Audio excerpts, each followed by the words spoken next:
was really good. I was shocked. I mean, I was watching it, and I thought, whoa, wait a minute. He was so good. I mean, he gets the tone. Al Pacino doesn't hand out compliments easily. He spent over 50 years perfecting his craft, studying, obsessing, pushing himself to places most actors won't go. Al Pacino in Scent of a Woman. And through it all, he's been watching, learning from the masters, respecting the ones who came before him and the ones who worked beside him. All week long, we work on the calls, over again. This isn't about celebrity or box office records. For Pacino, it's always been about the work, about actors who take risks, who aren't afraid to look foolish, who digs deep and pull out something raw, something real, something that hurts. He doesn't respect safe choices. He respects courage, commitment, the kind of acting that leaves everything on the screen. I have 5 or 6 movies I really think are the greatest. I mean, but I'd have to think about them. These are the 10 actors Al Pacino holds highest, not for their fame, not for their awards, for their fearlessness, for their dedication to the craft, for showing him what's possible when you stop protecting yourself and just let it burn. These are the actors who changed the game and changed him. 10. John Cazale. John Cazale was Al Pacino's brother, not by blood, by bond. They came up together in a New York theater, struggled together, dreamed together, and when they both made it to Hollywood, that friendship never changed. Cazale appeared in only 5 films, and every single one was nominated for Best Picture. That's not luck, that's talent. What Pacino loved about Cazale was his honesty. He was my acting partner. He was like my older brother, too. He was a bit older than I. Cazale never faked anything, never pushed for effect. He just lived in the moment, completely. Whether it was Fredo in The Godfather or Stan in Dog Day Afternoon, Cazale made you feel every ounce of pain, every moment of weakness. Mo didn't mean nothing by that. Sure, he flies off the handle once in a while, but Mo and me were good friends, right, Mo, huh? And Pacino fed off that energy. Cazale died young. Cancer took him before he could build the career he deserved. But Pacino never forgot him, never stopped talking about him. Cazale taught him that great acting isn't about being strong, it's about being vulnerable, about showing your cracks, your fears, and Cazale did that better than anyone. 9. Dustin Hoffman. Dustin Hoffman is Al Pacino's mirror. They came up at the same time, shared the same teachers, competed for the same roles, and pushed each other to be better. Hoffman showed Pacino that you don't have to look like a movie star to become one. You just have to be undeniable. What Pacino admires about Hoffman is his fearlessness. Movies, which takes me all over the world, which is plays and movies and characters. Hoffman throws himself into roles completely. He transforms, he disappears. Whether it's The Graduate, Midnight Cowboy, or Rain Man, Hoffman commits totally. And he's not afraid to look weak, to look strange, to lose himself in the character. They are in there making legal history, Ray. Legal history. Hoffman also represents discipline. He prepares obsessively, researches everything, builds characters from the inside out. That rigor inspired Pacino early on. It showed him that talent isn't enough. You have to work, you have to dig, you have to care more than anyone else in the room. Hoffman did that every single time, and Pacino respected him for it. 8. Gene Hackman. Gene Hackman is the actor's actor, and Al Pacino knows it.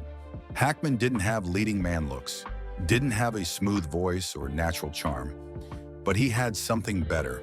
Truth, raw, unfiltered, blue-collar truth, and that made him one of the greatest to ever do it. What Pacino loves about Hackman is his range. So I think it's interesting to be around them too, and watch how they cope. Hackman could play anything. Cops, criminals, heroes, villains. And he made every single one feel real. Second that we lose increases the chances that by the time our missiles arrive, their silos could be empty because they'd flown their birds and struck us first. Yes, sir. Whether it was The French Connection or Unforgiven, Hackman brought the same intensity, the same commitment, the same refusal to take shortcuts. Hackman also taught Pacino about economics. Don't waste movement. Don't waste words. Say what needs to be said and nothing more. Hackman's best performances are stripped down. No flash, no tricks, just presence, just power. And Pacino studied that. I learned that sometimes the quietest choices hit the hardest. Hackman proved you don't need to shout to be heard. You just need to be real. 7. Jack Nicholson. Jack Nicholson is on fire, pure, wild, dangerous fire, and Al Pacino respects the hell out of it.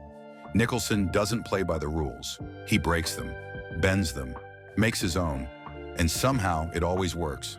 Because Nicholson commits completely, without fear, without hesitation. What Pacino admires is Nicholson's confidence. It had a great presence in our country, in America. I need to say this. Nicholson knows exactly who he is, and he brings that to every role. You always see Jack, but that doesn't matter, because he makes every character his own. He takes over the frame, commands your attention, and never apologizes for it. And you'll show up at your own funeral as a Denver omelet! Nicholson also showed Pacino that you can be theatrical and still be real, that you can go big without losing truth. Nicholson's performances in One Flew Over the Cuckoo's Nest and The Shining are massive, huge, but they work. Because underneath the madness, there's humanity, there's pain.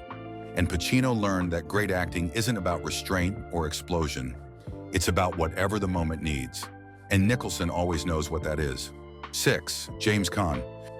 James Caan was Al Pacino's co-star and friend.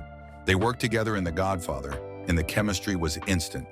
Caan played Sonny Corleone with explosive energy, all rage and passion and violence. And Pacino watched him work with total admiration.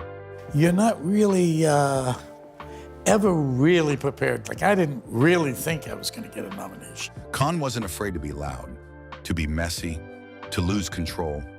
What Pacino loved about Caan was his unpredictability. You never knew what Caan would do next. He kept everyone on their toes, made every scene feel alive, dangerous. It ever occurred to you to try to work for a living, take down your own scores? That spontaneity is rare, and Pacino fed off it. It pushed him to take risks too, to stop overthinking and just react. Caan also brought heart. Even when he was violent, even when he was angry, you felt his love for his family. That emotional depth made Sonny unforgettable. And Pacino learned from that. Learned that the best performances aren't one note. They're complex, contradictory, humans. Caan showed him that you can be explosive and vulnerable at the same time. 5. Robert Duvall. Robert Duvall is precise, pure, technical, flawless precision. And Al Pacino has always admired that. Duvall doesn't waste anything. Every gesture means something. Every word lands exactly where it should. He's a craftsman in the truest sense, and Pacino respects craftsmanship deeply. What makes Duvall special is his range. He can play anyone, anywhere, from any time period. Right here in front of you, never even tried it. Shame to go forever without taking a taste of something. Whether it's a mob lawyer in The Godfather, a soldier in Apocalypse Now, or a country singer in Tender Mercies, Duvall disappears completely. You never see the actor. You only see the character, and that takes discipline. Duvall also represents consistency. He's been excellent for over 50 years. Never phoned it in, never took the easy paycheck. He works because he loves it, because he respects the craft. And Pacino relates to that. They both came from theater. Both value preparation. Both believe acting is a lifelong study. Duvall showed Pacino that you can have a long career without compromising, without selling out. You just have to care about the work more than the fame. And Duvall has always cared. 4. Robert De Niro.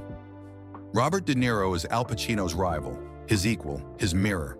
They came up together in New York. I studied with the same teachers, competed for the same roles, and pushed each other to greatness. De Niro showed Pacino what total commitment looks like, what it means to disappear into a role completely. What Pacino respects most is De Niro's preparation. De Niro doesn't just read the script. He lives it. He learns the job. He gains or loses weight. He changes his voice, his walk, his entire being.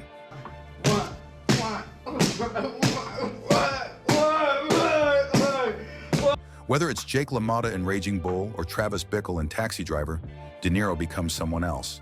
And Pacino has always admired that dedication. De Niro also taught Pacino about silence, about the power of not speaking. De Niro's best moments are often wordless. Just a look, a gesture, a pause. And Pacino learned from that.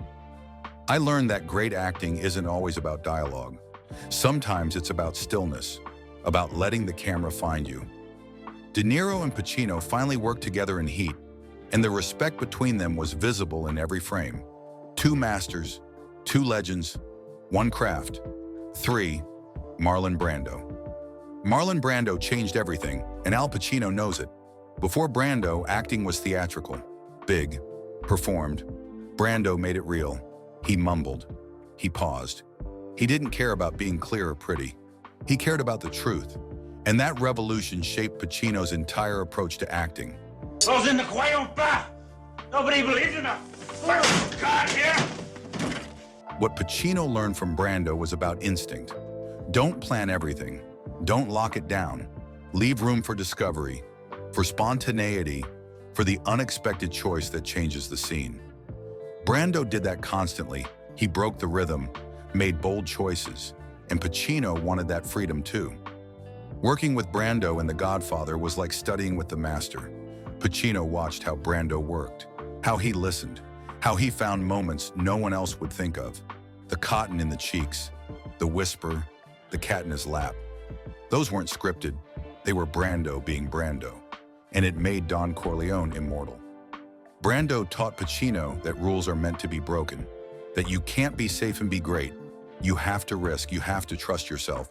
And Pacino has spent his entire career doing exactly that. 2. Laurence Olivier.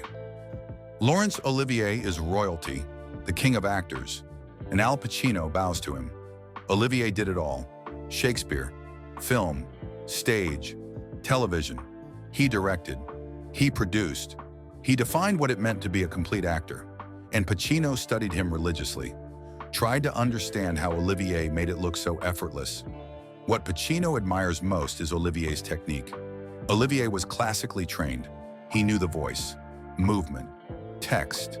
He could play kings and beggars with equal skill. That versatility came from years of work, years of discipline, and Pacino respected that deeply. Olivier also showed Pacino that you could do Shakespeare and still be real. That class doesn't mean stiff. Olivier brought humanity to the great roles, made them accessible, made them live. And Pacino wanted that for himself. When he played Richard III in Shylock, he thought about Olivier, about how to honor the text while making it personal. 1. Charlie Chaplin. When Al Pacino names his number one, it's Charlie Chaplin. Not a method actor, not a naturalistic performer, a silent film comedian who made people cry without saying a word. And Pacino considers him the greatest actor who ever lived. Because Chaplin could do everything. Comedy, tragedy, pathos, joy. And he did it all with just his body, his face, his heart. What makes Chaplin number one is his universality. Chaplin didn't need dialogue. I didn't need language. His performances transcended words, crossed cultures, touched everyone, and Pacino saw that as the purest form of acting, making people feel without saying anything at all. Chaplin also represented courage. He took massive risks, directed himself, produced his own films, created his own character, and made the whole world love him. That independence inspired Pacino. It showed him that artists can have control, can make their own choices, can refuse to compromise. Chaplin taught Pacino the ultimate lesson. Acting isn't about technique. It's not about training. It's about connecting, about making people feel something real. Chaplin did that better than anyone, ever. And Pacino has spent his entire career chasing that same connection, that same truth, that same magic. Al Pacino doesn't choose favorites by fame. He chooses them by fire, by risk, by the courage to burn it all down. Who's your number one? Share your answer below and subscribe for more insights into the legends of cinema.